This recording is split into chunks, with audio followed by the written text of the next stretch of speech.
In our last video, I was enjoying the evening at cowboy camp and got a little preoccupied with night sky photography. And before I knew it was quite late at night. Before I'd left, I had tried out my batteries for my CPAP machine. A couple things that I didn't try out is the fact that at a higher altitude, the CPAP machine has to work a little harder. And in the cold, the battery life isn't quite as good as I expected. That turned out to be a limiting factor on the whole trip. I was using the Freedom 2 pack of two batteries. And for my machine, I was supposed to have over 20 hours of operation. So figuring that if I was able to get 6 hours of sleep on the machine, that I had a little grace period. So 3 6-hour nights, and I should be golden. These days, if I were going to be shopping for a CPAP power option, I might consider the Jackery units. They were available when I left on the strip, but at the time they'd just been released. The Jackery 1000 would provide similar runtimes to my Freedom battery setup, but it was quite a bit more expensive and also quite a bit bulkier for the back of my camper for sleeping. And one thing about photography is you want to be up early and go to bed late because you have the light, early morning light, and then you also have in the evening, you've got golden hour, and then you've got your blue light. Both are just superb times for photography. Notice I said both. I'm not an early riser, guilty as charged, but actually out west that worked out very, very well because you have the evening with the setting sun. So you have golden hour and blue hour. Or if you get up in the morning, it's a very limited window. Sorry to my friends that are early risers. For me, the Western photography is particularly good as long as I'm shooting towards the sunset. Because of this late start, I was late getting into the park, and I already had an idea exactly where I wanted to go. I wanted to go to the Grandview Point, take the walk. It's about a mile each way along the rim there at Grandview, but I couldn't get a place to park. And there's a place called Orange Cliffs parking lot, and that was full. So I decided that I would run over to another part of the park, a really great little spot near the Candlesticks Butte. There's a little spot that has 3 or 4 parking spots, and those were fantastic.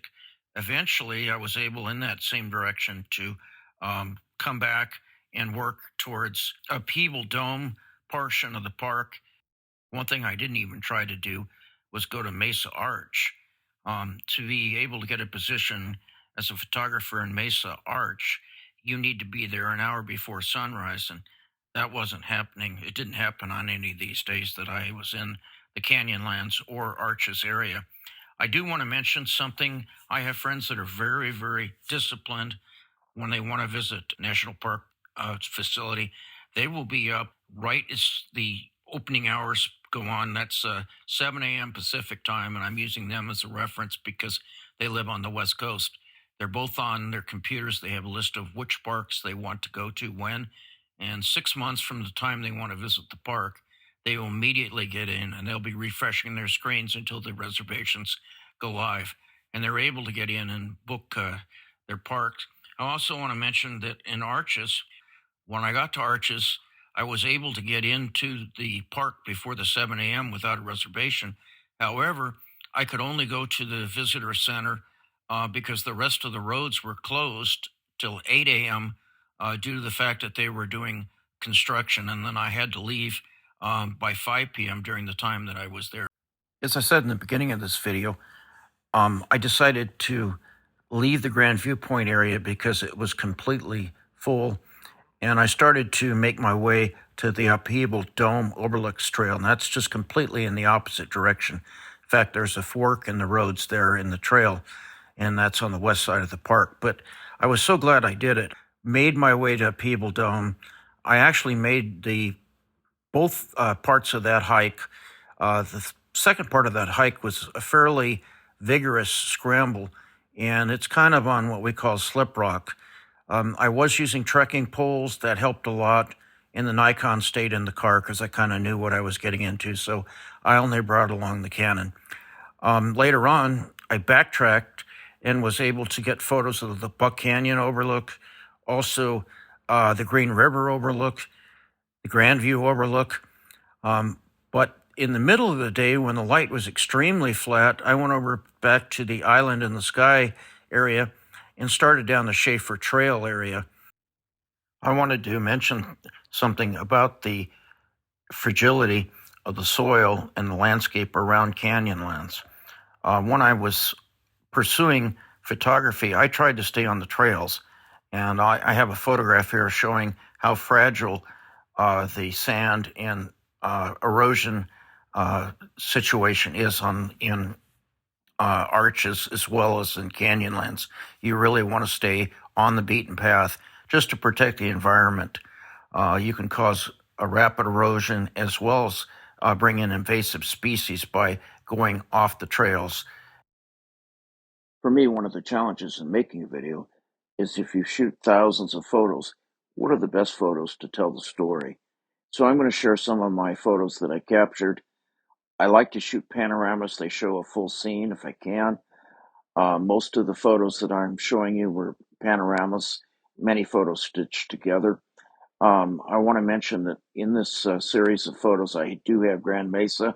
I did come back to Grand Mesa, the Green River overlook, and just the amount of scenery that's available in Canyonlands is just enormous and wonderful.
There is a 36-mile loop that goes all over Canyonland, and my plan was originally to try to drive that, but I realized that wasn't going to work because when I got to Grandview Point, which was going to be part of my first destination, the parking lot there and for Orange Cliffs were completely full. So I decided that I may have to be a little proactive on jumping to a later portion of that loop, because that way, if people were following that normal drive, I'd have a chance of getting to a point before they did. And the whole day was planned to be at Canyonlands, and I'm glad I took the time. There are places that I didn't have a lot of time at, and I'd like to comment, there's a beautiful view right across from the Ranger Center. Don't miss that one, because you always think, well, I'm going to have plenty of time to come back.